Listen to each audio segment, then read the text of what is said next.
দর্শক, এ পর্যায়ে সবাইকে আমন্ত্রণ জানাচ্ছি সংবাদপত্রের পর্যালোচনা ভিত্তিক পত্রিকার চোখে দেশ অনুষ্ঠানে।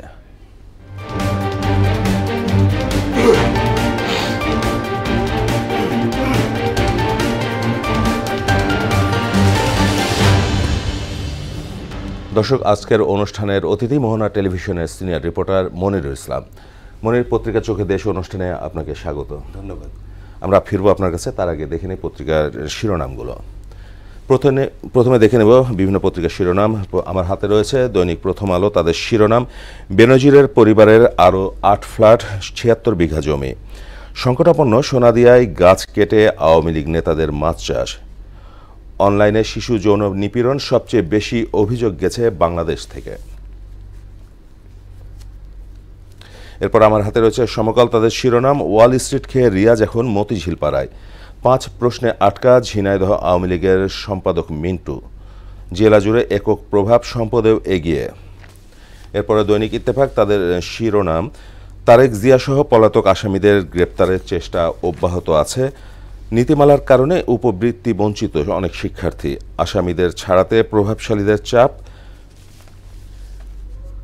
এরপর আমার হাতে বাংলাদেশ প্রতিদিন। তাদের শিরোনাম, এখনও সিন্ডিকেটের জিম্মি স্বাস্থ্য খাত। সিপিডির আলোচনা, অর্থনীতির এত দুর্বল অবস্থা আগে কখনো ছিল না। এরপর দৈনিক যুগান্তর। তাদের শিরোনাম, অব্যবস্থাপনায় যানজটের তীব্র দুর্ভোগের শঙ্কা। মোটা অঙ্কের টাকা নিয়ে দেশ ছেড়েছে শাহীন। পানির দামে প্লট ফ্ল্যাট কেনেন বেনজির। দেশ রূপান্তর। তাদের শিরোনাম, গণস্বাস্থ্য এখনও ভগ্ন স্বাস্থ্য। বেনজিরের ৮ ফ্ল্যাট ও ২৫ বিঘা জমিসহ আরও জব্দ। ক্যারিবিয়ানে সতর্কতার সামনে বাংলাদেশ।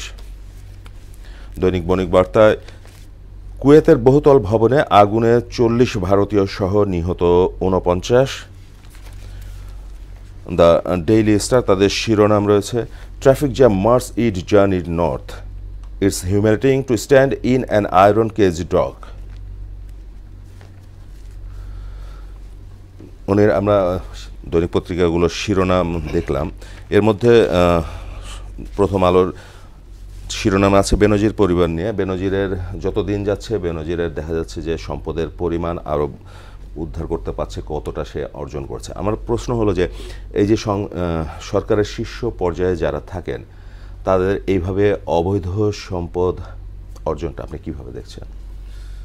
আসলে এটি হতাশাজনক, কারণ বেনজির আহমেদ তার কিন্তু পুলিশের, বিশেষ করে তিনি র্যাবের ডিজি ছিলেন, তারপরে ডিএমপি কমিশনার ছিলেন দীর্ঘদিন, তারপরে সবশেষ পুলিশের সবচেয়ে পদমর্যাদার আইজিপি হিসেবে দায়িত্ব পালন করেছেন।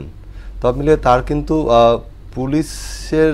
পুলিশের মধ্যে বিশেষ করে জঙ্গি নির্মূল, মাদক নির্মূল সহ অনেক অর্জন তার আছে।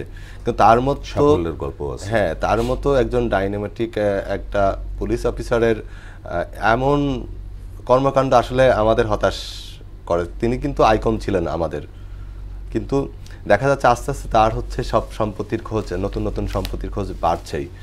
সবচেয়ে দুঃখজনক বিষয় হচ্ছে, আমরা বিগত সময়ে দেখেছি যে কোনো অপরাধ, কারণ সে অপরাধ করেছে, যেহেতু গণমাধ্যমে সংবাদ প্রকাশিত হয়েছে, অনুসন্ধানী সংবাদ প্রকাশিত হয়েছে, দুদক মামলা করেছে, দুদকের বিষয়টি তদন্তাধীন, কিন্তু তারপরেও তার অপরাধের কিন্তু আমরা যদি মানদণ্ডটা চিন্তা করি, সেটা কিন্তু অনেক বড়। তো এত বড় একটা অপরাধী যেহেতু তদন্তাধীন আছে, এখনই বলা যাচ্ছে না যে তারপরেও তিনি বিদেশে কিভাবে গেলেন, এটি কিন্তু প্রশ্ন। তো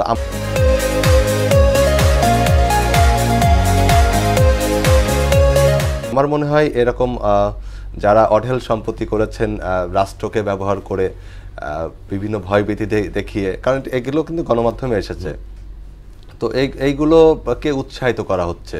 আরেকটি, কালকে সিপিডির বাজেট সংলাপ ছিল, তো সেখানেও কিন্তু বিষয়টি গুরুত্ব পেয়েছে, এবং যতটা বাজেট প্রতিক্রিয়া বা সংলাপ হচ্ছে, সব কিছুতেই কিন্তু বিশেষ করে কালো টাকা সাদা করার একটা ইস্যু আছে। এটি নিয়ে তীব্র সমালোচনা হচ্ছে। গতকালও সিপিডি সংলাপে এই বিষয়গুলো উঠে এসেছে, এবং সিপিডি বলছে যে এটি অনিয়ম দুর্নীতিকে আসলে প্রাতিষ্ঠানিক স্বীকৃতি দিচ্ছে। আর একটু জানতে চাইব, দুদকের এই যে অভিযান, সেই ক্ষেত্রে সরকারি পদে যারা এখন বড় বড় পদে আসীন আছেন, তারা কি এই অবৈধ সম্পদ অর্জনের পথ থেকে বিরত থাকবেন, নাকি তারা সম্পদ পাহাড় গড়েই যাবেন? এখন দেখেন আসলে এখানে একটা দৃষ্টান্ত তৈরি করতে হবে। এখন যে বাস্তব পরিস্থিতি, এই পরিস্থিতিতে আসলে একটা দৃষ্টান্ত তৈরি করতে হবে। কারণ বেনজির আহমেদকে যদি আইনের আওতায় আনা যায়, সুশাসনের আওতায় আনা যায়, তাহলে কিন্তু যেই সরকারি আমলারা আছেন, সবাই না কিন্তু মুসলিমেই গুটি কয়েক কিছু আমলা আছেন, তারা কিন্তু আসলে তাদের মধ্যে একটা ভীতি কাজ করবে যখন দেখবে যে বেনজির আহমেদও আইনের ফাঁকফোকর দিয়ে বের হতে পারেননি।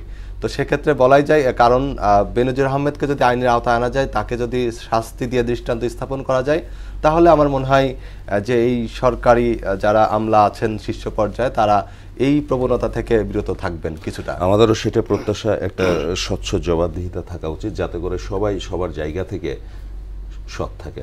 আমরা আরেকটা শিরোনাম দেখলাম যে সংকটাপন্ন সোনাদিয়ায় গাছ কেটে আওয়ামী লীগ নেতাদের মাছ চাষ। পরিবেশ আসলে এতটাই বিপন্ন যে যেখানে আমাদের সবুজ গাছ লাগানো উচিত বা সবুজের আয়তন বা বৃত্ত বাড়ানো উচিত, সেইখানে এই যে নির্বিচারে গাছ কেটে ফেলাটা আপনার একটু জানতে চাচ্ছি। আসলে এগুলো তো আসলে গণমাধ্যমে তো খুব কম ঘটনা উঠে আসে, কারণ সোনাদিয়ার দ্বীপ কিন্তু আমাদের জীববৈচিত্র্য রক্ষার একটা খুবই গুরুত্বপূর্ণ একটা মাধ্যম, এবং বাস্তব পরিস্থিতি কিন্তু এই রিপোর্টগুলো খুবই গুরুত্বপূর্ণ। আসলে পত্রিকায় গণমাধ্যমে এসেছে বলে আমরা জানতে পারছি, কিন্তু অনেক ঘটনা ধামাচাপা পড়ে যায়। বিশেষ করে আমরা যখন ছোট ছিলাম, আমাদের এলাকায় আমাদের যে একটা রোড ছিল, ওই রোডের দুপাশে রেন্টি করাই গাছ ছিল, অনেক মোটা এবং প্রায় 300 বছর বয়স। তো সেই গাছগুলো কিন্তু এখন নাই, কিন্তু 2টা গাছ আছে।